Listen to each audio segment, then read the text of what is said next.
Seeing the huge amount of incompetence in human-run governments that only work in the interests of a few select corporate interests is nothing new. It seems to have been consistent throughout human history. This had me wondering what a good government would do and what could be done to remove the corrupt human element to make a government that works better for everyone. In this video, I'll go into the basic idea behind what I will call artificial governance. That is, a government or part of a government being controlled by an artificial intelligence. To get started, I'll explain artificial intelligence and how neural networks learn, then later go through what a government does and how a computer-based governance could be achieved. The current model for producing a computer program that learns, or what could be called an artificial intelligence, is artificial neural networks. Artificial neural networks, or ANNs, are a set of copies of a function that feed into each other with different multipliers between them. This creates a set of input neurons that can create very complex outputs. ANNs learn through changing the multipliers that are called weights between the neurons based on how well the program interpreted the information it was given. There are only a handful of different functions used to calculate neurons in ANNs, and they are all very simple functions. Let's take a look at how this works visually. First, our input neurons receive data. Now our input neurons will send a number to the hidden neurons based on the weighting between them. The more hidden neurons and hidden layers we have, the more different complexities of outputs we can have. After a hidden neuron receives a value, it will run that value through a function before splitting the weighted value to other neurons. In this example, we are using what is called a tanh function, but some other types of ANNs can use other functions. All this function really does is put a limit on the magnitude of positive and negative values, and also decrease the rate of change as values diverge from zero. Now we can read the output neurons and do something. These outputs represent what the ANN was trying to find. In order to learn, we need to know what the output should have been relative to the given inputs. Through some clever maths, the weights between the neurons can be adjusted to have a much better chance of leading the given inputs to a more accurate result. Running the network many times where the true outputs of the given inputs are already known can be used to create extremely complex and accurate models of anything. So really, an artificial neural network is a way to build a data model that learns from its success and mistakes. This means if we have a goal and data that influences that goal, ANNs greatly extend our basic human capabilities because an ANN can analyze the data from so many angles with greater complexity. The biggest strength of artificial neural networks compared to human intuition is the enormous number of different angles it can examine something from. So in order to have an artificial intelligence, or what could be called a learning computer, govern something well, we need to be able to give it a quantifiable goal. Let's look at the main purpose of a government. The highest purpose of a government is to separate dangerous and dishonest people from society. Let's call this the justice purpose. What I would call the economic purpose would be to achieve the greatest level of wealth for as many of that country's citizens as possible without blatantly unjust taxation. So the system's justice purpose could use a sort of social credit score, but instead of just jailing people, it could give out personal punishments that help better achieve the economic goal. If a murderer could be helped and be placed back into society without murdering or committing crime again, there isn't much of a reason to separate them from society. Likewise, if someone would keep committing certain crimes that are a detriment to society, it might be seen as better to isolate them. An ANN works very well for this type of system because it can look carefully at the individual and punish them justly. Achieving the economic purpose of government is a bit harder and would require the ability to measure enormous data sets about the economy while also making sacrifices on who should receive money and resources. It might be better for everyone to have a few richer people who can get more worth out of their money and share that wealth than having a sort of communist system. In systems based on efficiency, it tends to be the square root of the number of people that produce half of the value. Another aspect of government is just keeping the populace happy and controlled.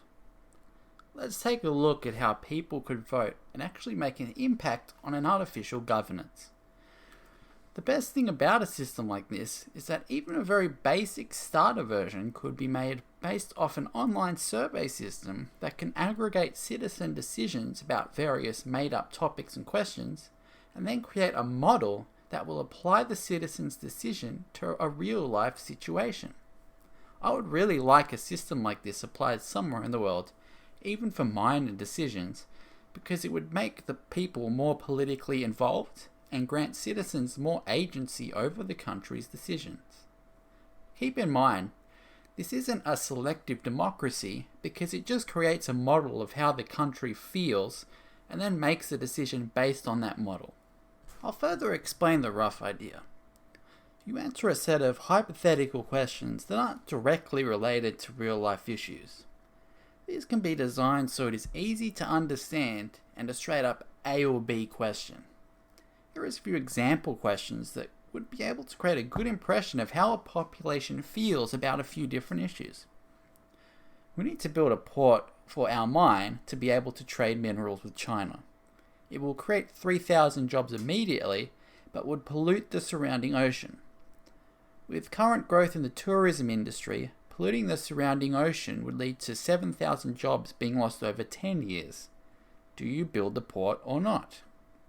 Or we could even do simpler visual questions like, what park looks nicer? Or another basic question like, do you think the government should help alcoholics more than they do? While my questions are pretty obvious as to what they are asking, I suspect adding specific images or even words that could be specifically designed by an ANN would be a very reliable method for gauging a population's opinion. I don't think a population's opinion should be used for purely economic purposes because a lot of people don't know what they're talking about or doing in terms of economic policy. The main goal of a system like this is to integrate the population's opinion into general issues. So, in short, the entire artificial intelligence governance system is giving a computer that can learn some general goals and giving it access to a huge amount of relevant data in order to create a government that benefits most of its citizens. While handing over the entire economic system to a computer is not currently viable, we could start with smaller branches of government and work our way up from there. I suspect a system like this will start to become widely used because there will come a point where it is significantly more efficient than traditional governmental and economic systems. I'm going to make an example artificial governance model that would help better manage giving out resources to people with disabilities in order to show how human-run systems can be managed much more efficiently while extending the reach and ability of people doing the lower-level groundwork. This could be implemented for many other systems and even something like journalism, but that's a topic for another video. Keep in mind, a system like this won't take jobs from people who want to actively help their communities, but instead remove the higher-level incompetent ministers and managers. People with disabilities have a very wide range of different abilities and requirements that makes it very difficult to accurately give them what they need while leaving them enough space to grow. Giving someone everything they want is generally very bad for them and slowly takes away their agency as they lose the motivation and ability to complete certain basic tasks. Fortunately, there is a very good and accurate test for a sort of general ability called an IQ test. IQ stands for Intelligence Quotient.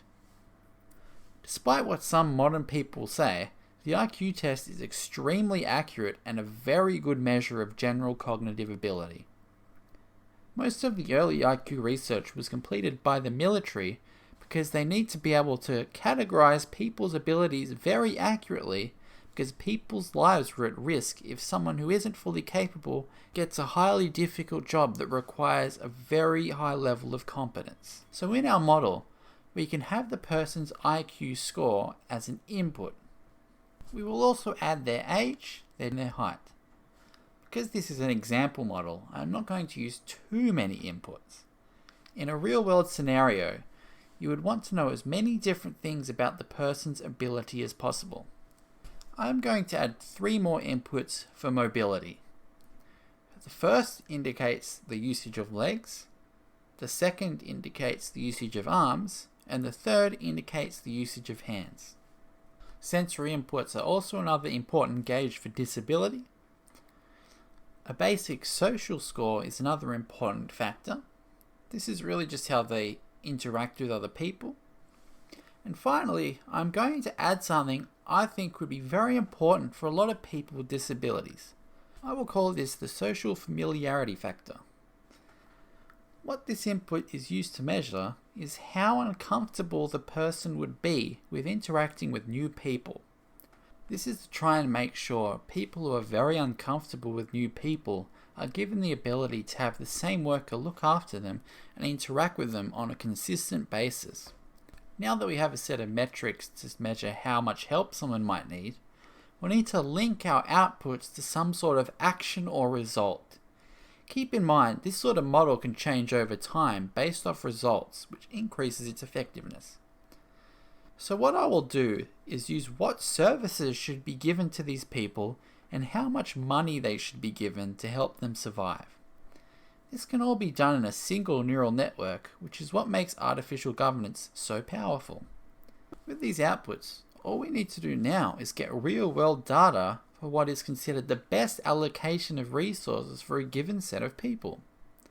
If we had a rating system for the relative resources given, we could apply that to the end result and create a sort of weighted score. Now with this ANN, we can test someone and then give them the best type of help and the best amount of help from a handful of different data points.